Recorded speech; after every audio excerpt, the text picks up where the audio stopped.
William is a 2024 science fiction horror novel by Mason Coile. So, AI, robot, and overall techno-fiction enthusiasts must be having a good time, huh?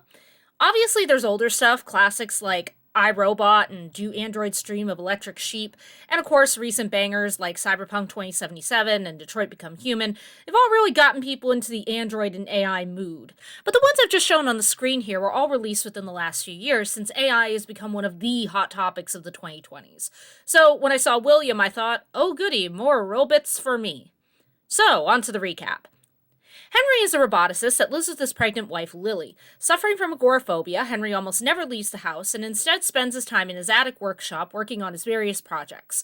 Primarily, this involves making toys and wiring up the house with so much security that it could survive the purge, but Henry has also spent his time constructing a very fucked up little robot named William. You know, I somehow made that connection without remembering that the Saw puppet's name is Billy. The comparison is actually pretty apt because William is a sadistic little gremlin that likes needling at Henry and constantly pestering him with philosophical questions. Henry and other characters also describe William as ugly, to which William takes some offense. I like to think that that's the catalyst for everything that happens in this book, but you can never really tell with William's messed up little brain. Henry is a prime target for harassment, suffering from his own extensive insecurities. The agoraphobia effectively leaves him a prisoner in his own house, and he feels useless and less of a man because he's unable to support and provide for Lily the way that he could if he was able to go outside. This insecurity is compounded by a visit from two of Lily's friends and former co-workers, Davis and Paige. Henry's inferiority complex goes into overdrive once they're in the house, thanks to their obvious bond with Lily, particularly Davis, who seems perhaps a touch too handsy with Lily. Henry gets a real bug up his ass about it and decides to flex by showing them all William. Now, if you're thinking, Jenny's described William as a sadistic little gremlin, so is it a good idea to bring people around him? And the answer would be a resounding, nah. William uses some abilities that Henry did not know he had to mildly injure Lily. This results in Lily, Davis, and Paige going outside to get a first aid kit from Paige's car, and Henry nearly blacking out from panic when he tries to follow them outside of the house. So instead, he goes back upstairs and confronts William, who does more of his demon puppet act, before Davis decides to come upstairs and have a chat with Henry. Apparently Davis has some snitching to do, intending to tell Henry of some big things that Henry apparently doesn't know about. So they're squaring off in the attic, and lights go out. Henry loses consciousness.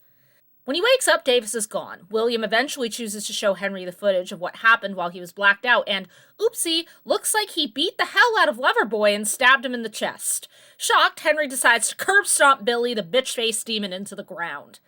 Unfortunately, after doing this, the house's security system suddenly kicks in and they get sealed up harder than the Sandin house. Except that William's pulling a I'm not trapped in here with you, you're trapped in here with me thing, and shit really begins to hit the fan. Everything that unfolds across the rest of the book takes, I'm guessing, roughly less than an hour. Escape attempts are made, naturally they fail, Paige gets killed, and eventually Lily finds out that Henry stabbed Loverboy Davis. I have recreated the ensuing conversation from memory. You know, Henry, you shouldn't be calling me your wife. You should be calling me Mommy. Didn't know you were kinky like that, but Henry, you're a robot. I created you. I never claimed to have a good memory. Yeah, so Lily whips out the truth that Henry is, in fact, a robot. Henry was 100% unaware of this fact. He's an agoraphobe because it's literally programmed into him not to leave the property. And Henry effectively constructed childhood memories for himself and came to believe that Lily was his wife and her baby was his. It's actually Davis's because Davis is her actual husband. Awkward! Henry is understandably devastated by this news, and Lily gives him approximately 2 seconds to process it before trying to take him out. I wish I could say that I sympathize with her, but I'm not really sure what sort of outcome you were expecting from creating an android, letting him believe you were his wife, and then letting your actual husband come into the house where robo-husband could clearly see the two of you being affectionate. Human spouses have killed each other for dumber reasons. In any case, she ends up stabbing him, and long story short, William slips into Henry's skin like the little demon bot that he is. The two of them, now merged in spirit in some sort of hellish robo-possession, shamble out of the house, leaving Lily locked in the basement. So, I'm going to be 100% with you guys. When I read this book for the first time, I sensed what the twist might be on page 1, in sheer, utter fairness to the author. Horror is my wheelhouse, and I am better at picking up on certain hints than the average bear. It's not my first rodeo, not my first mystery thriller horror book. But what initially tipped me off was the first scene between Henry and Lily. He wakes up and she has him recount a dream he had to her. She's actually sitting in a chair while she's doing this. He's in bed, and she's staring at him while he's talking about this and being super clinical in how she's interacting with him.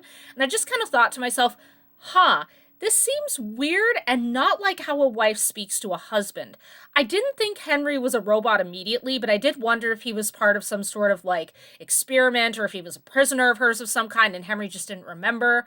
I read this book twice, and I will say that despite having an idea as to where it was heading the first time, rereading the book actually had me catching on to a lot of hints from the author that I did not pick up on the first time. On page 27, Paige asks about the man of the house, and the author makes it clear that she's emphasizing the word man. On a first read through, it sounds like she's teasing Lily about her husband, but on the second, you realize she's joking. The man of the house is a robot. A couple of pages later, Davis says that there's no one like Henry. Of course there isn't, he's a sentient robot. Another interesting one was on page 133. Lily can forgive pretty much any sacrifice in the name of a successful experiment. On my first read-through, I think I clocked the sinister implications of that one, coupled with a passage on page 144 that read, "The real kick came from challenging and surpassing yourself, starting out with a plan not because the shareholders demanded one, but because you did. Lily's greatest projects were those initiated without the foreknowledge of what they might become. For Lily, that was what it meant to truly play God. It wasn't about making difficult ethical decisions or setting down absolute rules or building guardrails. God didn't do that. God created. If beauty or discovery was the result, if chaos was the result, it didn't matter. It only mattered that something astonishing was born." Gonna be real with you. Hearing any character talk about playing God is a massive red flag that they're up to some fuck shit. But I will say that I think this is an excellent characterization of someone who wants to play God and the inherent lack of forethought, caution, or care that goes into the potential consequences that might result. Lily is so obsessed with challenging herself and creating things, and she is so willing to make sacrifices to make them work, that little details like, should I allow the robot that I created, who clearly has human emotions, believe he's my husband and the father of my child, kind of get pushed to the back burner. And Henry is an interesting mirror to Lily in this respect because he is, ironically, clearly more troubled about his creations than she is. There's one quote that really stood out to me. I don't remember what page it was on, I didn't write it down. "I was wrong to assume that giving William intelligence and a body and a mind would define the limits of what he was." Throughout this book, even before things really go to shit, we see that Henry's uneasy about William. He senses something wrong about him. And there are these little moments scattered throughout where it becomes clear that he's troubled about the consequences of what he might have brought into the world, especially once it's clear that William is capable of adaptation. Now, in utter fairness, Henry being a robot is clearly meant to be a surprise, so it makes sense that we wouldn't see a whole lot of Lily's deeper contemplations about him and his nature while we're reading from her perspective. But the fact that Henry seems to have more self-awareness and regret that he accidentally created something dangerous really does seem to contrast him with the characterization we're given of Lily, which is, I'll sacrifice almost anything for a successful experiment. A theme I really like reading about in robot books, especially robot books where the robots actually look like humans, are the ones that explore the psychological and emotional reality of being an android. The danger of making something as human-like as possible is that you run the risk of creating something so human that they also have our insecurities and our neuroses, but with more technological or physical ability to lash out. Lily created Henry and effectively kept him as a pet project, letting him believe that they were married and expecting a baby together. On one hand, you could say, well, yeah, but he's a robot, of course he's an experiment and she's trying to work with him. But on the other hand, we also see the reality of Henry's inner world. He is very, very human on the inside. He possesses emotions and weaknesses and a desire to be better for someone that he loves. I know I keep dropping quotes, but this is the good shit for me. Page 34, Henry poses the question, how do you prove that you're normal and worthy? The thing about that quote that gets me is that that's a question that most humans struggle with. It's very relevant, But it takes on an extra layer of significance once you realize we're talking about a humanoid robot. Henry has way more at stake when it comes to convincing everyone that he's normal and worthy. And then when he finds out that not only is he a robot, but Lily isn't his wife, her baby isn't his, most of his memories were fabricated by himself, but can you say that that's his fault? And oh yeah, he was also programmed to feel like he's dying if he ever steps foot beyond his front door, which contributes to him feeling like a sad sack loser and a failure for his wife and his baby. All of the things that he has created his personal identity around are false. Lily lied in a big way and super intensively betrayed Henry's trust. There's a part of me that wonders if Lily is aware of the depth of Henry's emotional spectrum, like maybe she's doing all this because she genuinely doesn't comprehend that she's hurting him, or if maybe she does know, but hey, anything for a successful experiment, am I right? That was all a bit of a rambling mess, so let me try to organize my final thoughts a little more. The horror in this book was okay. There was a constant implication, left a little ambiguous up to the end, that William is actually some sort of demon or is being possessed by one, which added an interesting layer to the typical killer robot story.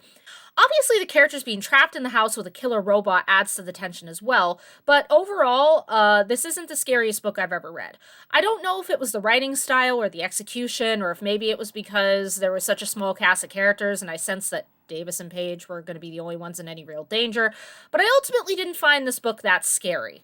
I've already recapped my thoughts basically about the science fiction elements, so I won't rehash them here, but overall I thought this was a good robot story. It had a lot of the themes that I like to read about in this genre, namely the ethical implications of making robots so human that they effectively become human in the ways that matter, so overall, good robot story. The writing was good, although there was one little thing that bugged me. Some chapters were from Henry's point of view, some were from Lily's, but occasionally during Henry's chapters, we would spontaneously get a look into Lily's head. It happened a few times, the first time I noticed it being the first chapter when Lily opens a window. Up until this moment, we were in Henry's head, but then suddenly we knew what Lily was experiencing when she opened the window. It's just a little nitpick, but it stood out because this book is basically third-person limited perspective rather than third-person omniscient, which gives you a little more room to wiggle around and get into other people's heads. I don't know if the author slipped up and forgot he was supposed to be in Henry's head, or if maybe he just added those moments in there for convenience, but it was just a little thing. It's not a huge deal, just stuck out to me. Anyway, I thought William was a pretty good book. Not stellar on the horror front, but very, very good on the robot front. I recommend.